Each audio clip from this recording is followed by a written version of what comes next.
Hello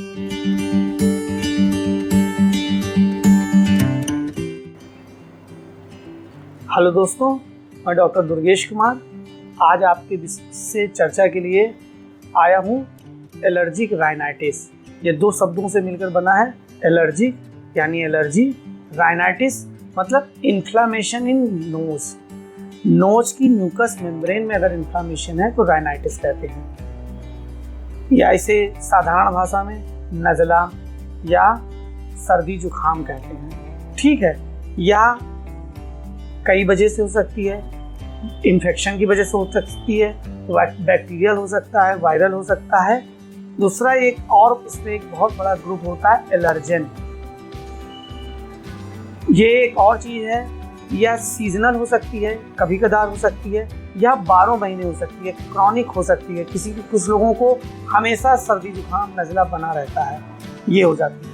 अगर यह allergen के कारण हो रही है तो यह इसे एलर्जिक राइनाइटिस कहते हैं। अब यह एलर्जन क्या क्या हो सकते हैं? एलर्जन कुछ भी हो सकते हैं, जैसे कि पॉलन ग्रेन है, ये बहुत बड़ा एलर्जन होता है। जब बरसात वगैरह के समय होता है, पॉलन ग्रेन बहुत एनवायरनमेंट में रहते हैं तो उनसे बहुतों को एलर्जी होती है। दूसरी डस्ट होती है, एनवायरमेंटल चेंज होता है, कुछ लोगों को ठंड हवा से भी सर्दी जुकाम हो जाती है, और कुछ लोगों को फूड से एलर्जी होती है। कई ऐसी चीज़ें होती हैं जो खा लिया उससे एलर्जी हो गई। तीसरा और भी कारण है, उनमें एक ग्रास होती है, इसे कहते हैं गाजर ग्रास, उससे भी कुछ लोगों को एलर्जी होती है। कुछ को धुएं से एलर्जी होती है, कुछ को पेंट से एलर्जी होती है। कुछ ऐसे भी लोग हैं जिनको पेट्स हैं, जानवर हैं घरों में, उनसे भी इनको एलर्जी हो जाती है। अब एलर्जी में होता क्या है?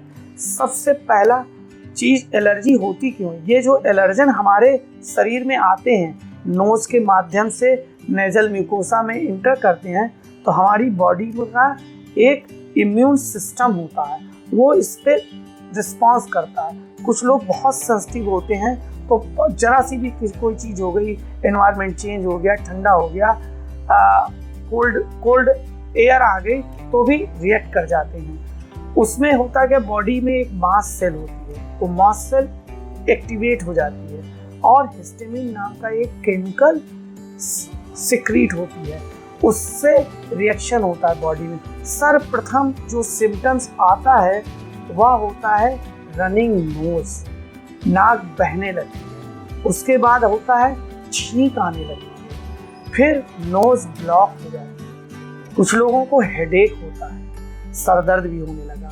इसके अलावा कुछ लोगों को आँख से पानी आने लगता है, आँख में ईचिंग होने लगती है, आँखों में रेडनेस होने लगती है। कुछ इससे भी आगे जाते हैं, उनके कान में भी कुछ ऊंचा सुनाई देने लगता है, कानों में भी सूजन आ जाती है। इसके अलावा ये जब 2-1 दिन और चल जाता है तो एक और चीज़ होती है जिसे कहते हैं साइनोसाइटिस।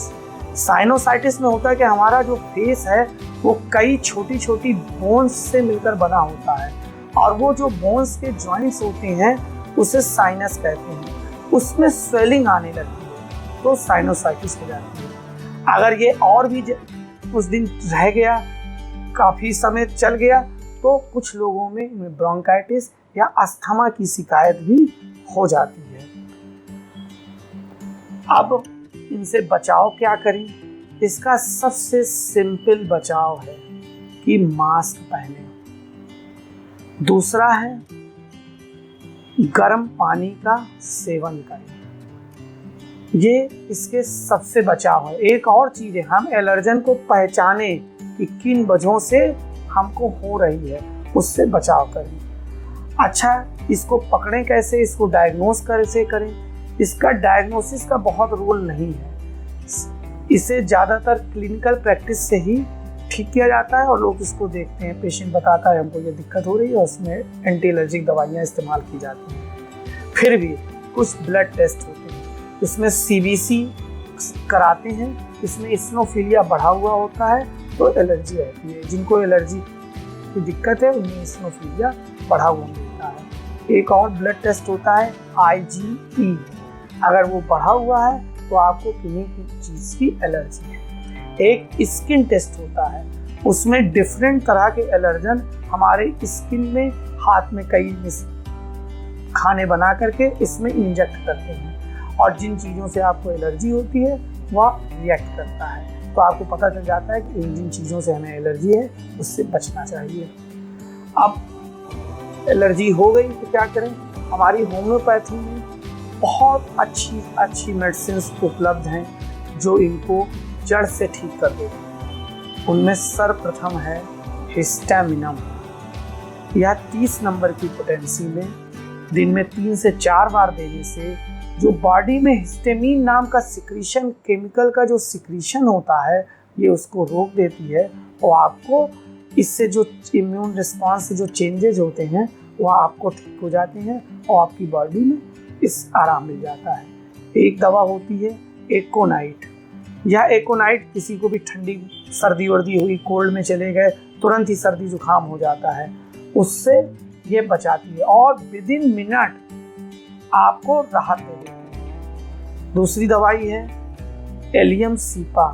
यह भी 30 नंबर की पोटेंसी में दिन में 3 से 4 बार देने से आराम मिलता है। इसमें रनिंग नोज होती है, नाक बहती है और जो बहती नाक है वो एक्रिड होती है। आपको नाक पे, नोज के टिप पे रेडनेस लगती है, इरिटेशन होता है, तो यह दवा बहुत अच्छा काम करती है। एक दवा है अमोनियम कार्ब। यह जब नोज ब्लॉक हो जाए, खूब स्नीजिंग हो, काफ़ी छींक आती है, तो यह दवा काफ़ी अच्छा रोल प्ले करती है। कुछ हमारी होम्योपैथिक पेटेंट मेडिसिन भी हैं जो इसमें बहुत अच्छा काम करती हैं और एलर्जी से आपको मुक्ति देती हैं। उनमें सर्वप्रथम है बैक्सन की एलर एड टैबलेट। या एक टैबलेट दिन में 3 बार खिलाएं तो ये आपको काफ़ी राहत दे जाती है। दूसरी दवा है न्यू लाइफ की एलर एंड ड्रॉप्स। यह भी अगर आप 10 से 15 बूंद दिन में 2 से 3 बार इस्तेमाल करेंगे तो आपको एलर्जी में राहत मिलेगी। तीसरी दवा है SBL में ही एक SBL ड्रॉप 8 नंबर की ड्रॉप है। यह भी काफ़ी रिस्पॉन्सिव है। अच्छा, सर्दी जुकाम से हमारे बच्चे भी बड़े प्रभावित होते हैं। उन्हें तो सर्वप्रथम मौसम चेंज हुआ, कुछ हुआ और तुरंत सर्दी जुकाम हो जाता है।